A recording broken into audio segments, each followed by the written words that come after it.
10-0, Michigan on top of Iowa. The Dr. Pepper tuition giveaway is coming up. Stay tuned to watch two deserving students compete for a life-changing grand prize of $100,000 in tuition from Dr. Pepper.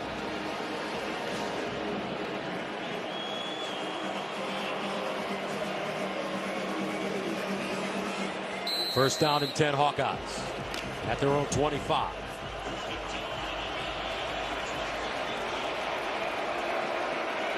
Caleb Johnson, the lone setback. They give it to him. Johnson with a hole. And he'll get to the 30, a 5-yard gain. There's that downhill zone running scheme. Caleb Johnson, as a sophomore, he's 6 foot, 222 pounds. He's a really good player. He's gotten a little over 100 carries on this season. He's rushed for 415 yards. He's a talented guy, and if they just would have had their tight ends with him as well, he would have become such more a factor in this season. But their inability to throw the ball has just created so much heavy run fronts from the defenses. They'll give it to him again. He cuts it back, and Johnson close to that first down.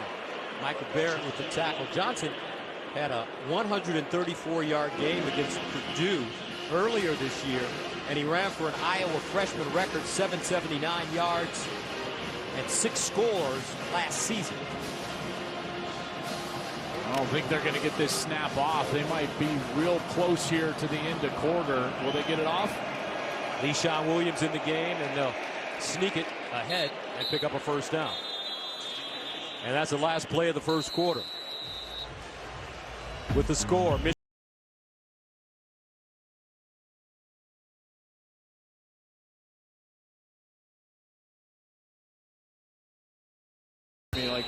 it's a struggle for this offense. We all know that it has been, but this is an important series for them where they have got to string together some success, and it starts on these first down plays. They have got to remain on schedule. First down and 10 at the 36. Johnson in the backfield, play fake. He'll drop it off in the flat. And Iowa trying to get it to Hayden Large. Backup tight end will gain a couple. Now, the last 3 times these teams have met, including tonight, Michigan has led after one quarter by a combined 31-3. And that's part of the success that Michigan talked to us about needing to have early in this game, and they felt like they wanted to step on Iowa early, because the longer Iowa can feel like they're in the game and that their style is working and that they're still within striking distance, that's where they're comfortable. And Michigan wants to take them into the deep water immediately, as quick as they can, and get them out of their comfort zone. Second down and 8 for Hill. The throw sideline, and it's caught. Nice grab by Caleb Brown. He'll gain 5. Third down, 3 coming up. And as I watch Deacon Hill as he progresses, now 6-1 as a starter, but every week he gets a little bit better at those straight drop back throws. And what you see is a little better timing with guys like Caleb Brown, the Ohio State transfer. And that's important on plays like this, where it's going to have to be a timing throw. Deacon Hill's got to get that ball out of his hand quickly, and someone's got to win right away. Find space and get leverage. Third down and 3 at the 43. Hill looking. Sideline, almost intercepted. Mikey Sainristil has 5 picks on the year, and he almost came up with number 6. And what you're going to see here is that the timing for Mike Sainristil is perfect. He knows that he's going to have a route that's right in front of him, and he's on it, and yet the ball is just a little bit late. Deacon Hill has got to know if he's going to throw an outside. His career at Michigan, understanding that Blake Corum is the lead back. He's picked his spots, had incredible performances, won games for Michigan. And for Donovan Edwards, next year will be his year. He's listed as a junior. Second down and 7 at the 49.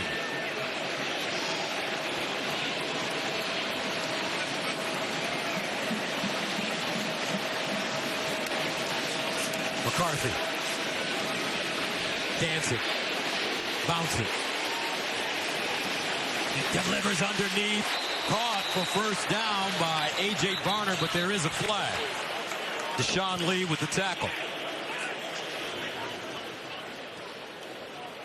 Well, great job by McCarthy of escaping and getting out of the pocket, but you know, that flag came out where you would expect that to be a hold. Holding. Offense number 53. 10-yard penalty. Second down. Trente Jones, and that wipes out a 10-yard gain. And the story within the story now is watching this offensive line, in particular on this right side, as Barnhart goes to right guard. Trente Jones now into the offensive starting lineup, and there's that little grab against Joe Evans. And it's a shame that this one didn't count, because how about that accuracy on the run? As you see, Barner is able to get open, and McCarthy finds him, but they'll get backed up nonetheless. So that'll make it second down and 17 at the 41. Blake Corum enters the game and running back. Iowa showing blitz. Here they come. McCarthy, quick delivery. Sideline caught. And this time it's Peyton O'Leary. He'll gain 5. O'Leary is a junior. He was originally a lacrosse commit to UMass. Found himself on this team. And he kind of embodies what I think Jim Harbaugh loves about his program, which is development. You know, a guy getting out there, playing in the Big Ten championship game and making a catch for a star quarterback.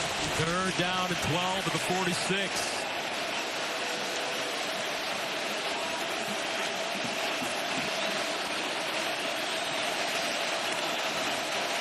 McCarthy steps up in the pocket, moving around, and he'll go down at the 35. Deontay Craig with the sack. That's a loss of 7. Well, Craig ended up just spying here. He drops out of his rush, and he's just mirroring J.J. McCarthy, but the coverage was terrific. Watch both sides where McCarthy is watching. He's got man coverage with a free player over the top. Excellent job by that secondary, and Craig, who was spying, he breaks off that spy, and he attacks McCarthy as he was trying to get out of the pocket and gets him down to the ground. Brings on Tommy Doman, the punt. He's been having an excellent end of the season. From the 24, Weegan, the deep man for Iowa. And Weegan makes the first man miss with a hole. Weegan still on the move. And he'll plunge forward. Gets to the 41, but a flag on the play, behind the play. And this may wipe away a 24-yard return.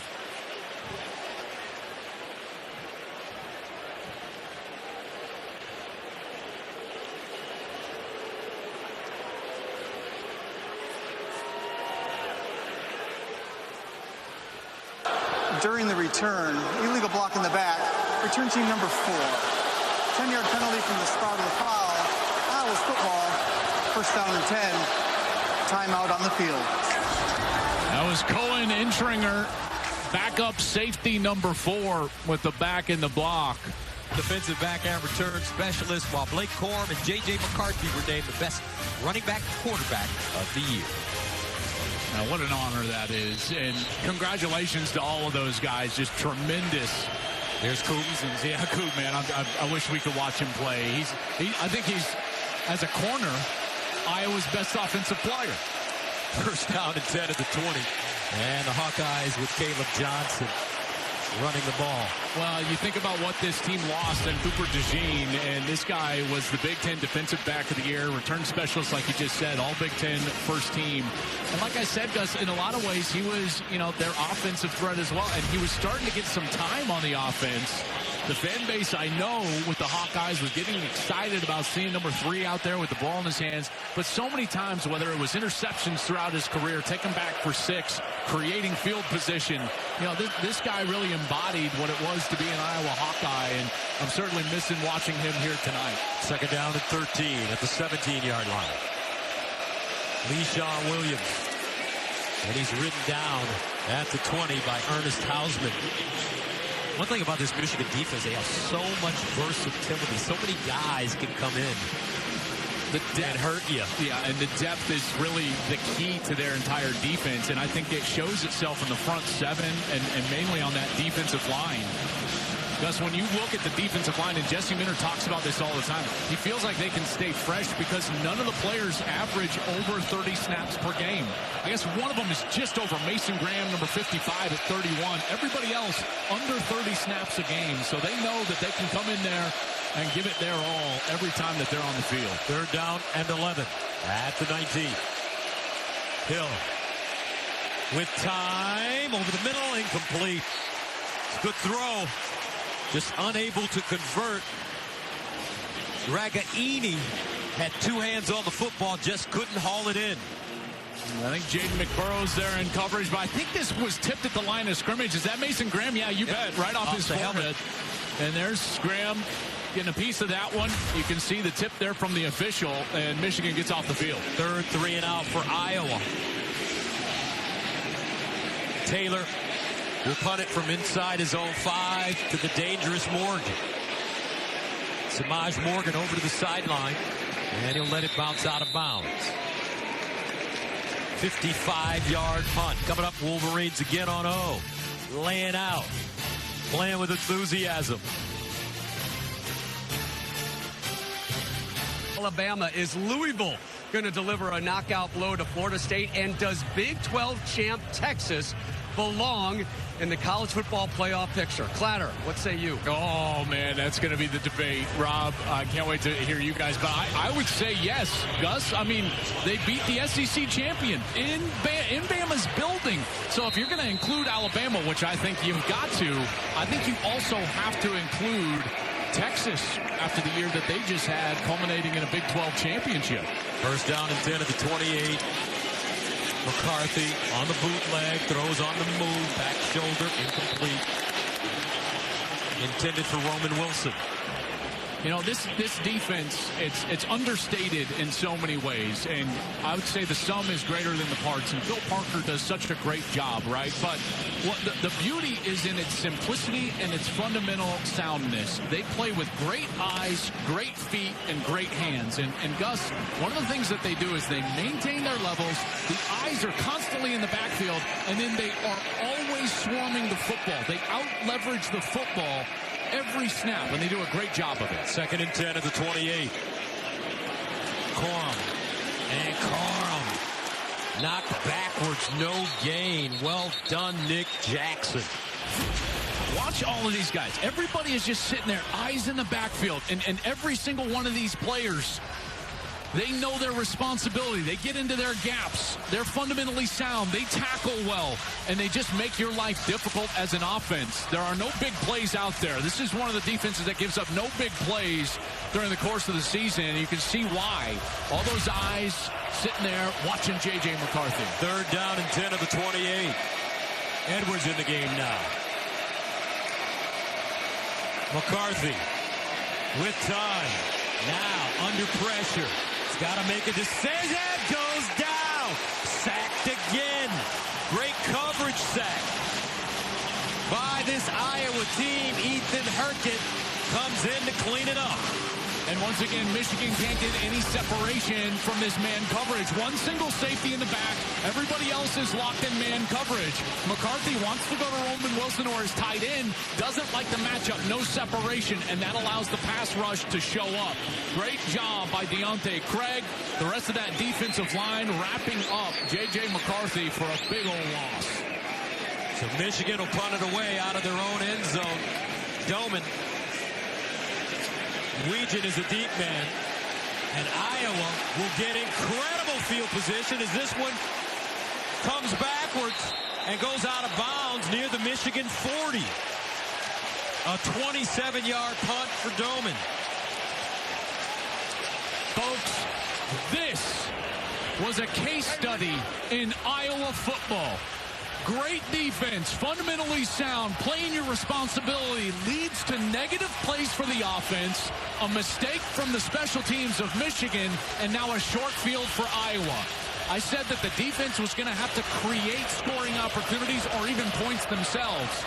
Well, this is one of those times where they have created a short field for their offense, and now this offense has got to find a way to gain some positive yards and get some points on this series. 1st down at the Michigan 38. Caleb Johnson, the running back. Hill guns it near side, caught. 7.5, 8-yard gain for Ragaini. That was Hill's best throw of the day. Now that one was thrown right on time, and you can see that he's got the talent. He's got the arm capability. Far side out throw. He's able to throw it on time. It's right on the money, and it creates a short second down situation. Hill wasn't getting opportunities in Wisconsin. He was behind Graham Mertz, now at Florida. Even after Mertz transferred, Tanner Mordecai joined Wisconsin from SFU and beat him out. Hill dancing and incomplete.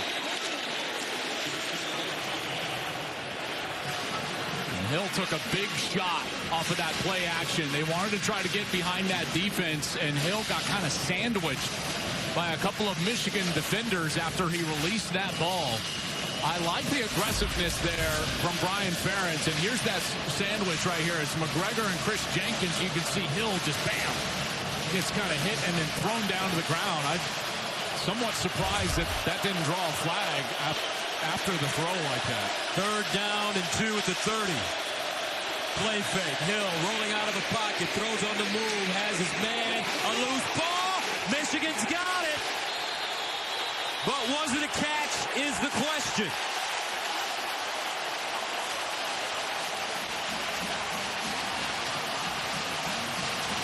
Michigan forcing the turnover. Chris Jenkins jumping on it. Mikey Sainristil still with the hit. Well, the question will be the element of time. Did he have time to make an come into the game? That twist, and then he turns upfield. There's no question. He had time. He is a ball carrier, and he's up off the turf when that ball is jarred loose. That's an outstanding hit from Mikey Sainristil. Jars it loose. That's a fumble, folks. And Wolverines are on it. That's Chris Jenkins, and it should be 1st down for Michigan. And when Michigan forces a turnover, folks, they go to the sideline and put on these fancy French glasses called Cartiers. Mikey Sainristil and Jenkins gets a chance to wear them, take a picture. The Cardi Boys, they call them. And whoever has the most turnovers at the end of the season gets to keep the expensive glasses. Here's the handoff. Corum. I tell you, that Mikey Sainristil is climbing up draft boards, as Coach Jim Harbaugh told us. And Joel, you said that he may be playing himself into a 1st-round pick. Yeah, right there, right on the fringe. Now, listen, I think his size will probably work against him, but he's so versatile, and tonight is a great example of that. Mikey Sainristil is normally a nickel safety, and he's playing in the slot in the middle of the field. But tonight, because Will Johnson is not on the outside at the true corner position, that's where Sainristil is playing, and he's been outstanding so far. His versatility is what the NFL scouts love. 2nd down and 8. Underneath, Cornelius Johnson with the catch. And for more, let's go downstairs to Jenny. And Coach Harbaugh likes to call Mikey Sainristil that Swiss Army knife, that versatility that Joel just mentioned. I caught up with Mike earlier this week, and remember, guys, sometimes we forget at this point he started on offense. It all came down to a moment where Harbaugh brought him in, said, hey, Mikey, how do you feel about defense? And he said, I will go wherever I can play. He said every game it's about proving Harbaugh right. And by the way, they rave about his leadership. He has been such a factor for the Wolverines. Oh, thank you very much. 3rd down and 2 at the 37. Here's McCarthy. Sideline throw. Incomplete. Loveland couldn't make the catch. And that'll bring up 4th down.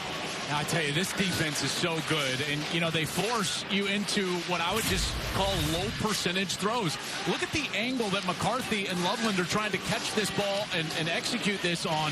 And he's just unable to survive the ground there. He tries to make a great effort, but the coverage is perfect. Iowa always in position, making it difficult on the offense. Weege in the deep man. At his own 16, he'll backpedal and catch it inside the 10 with 3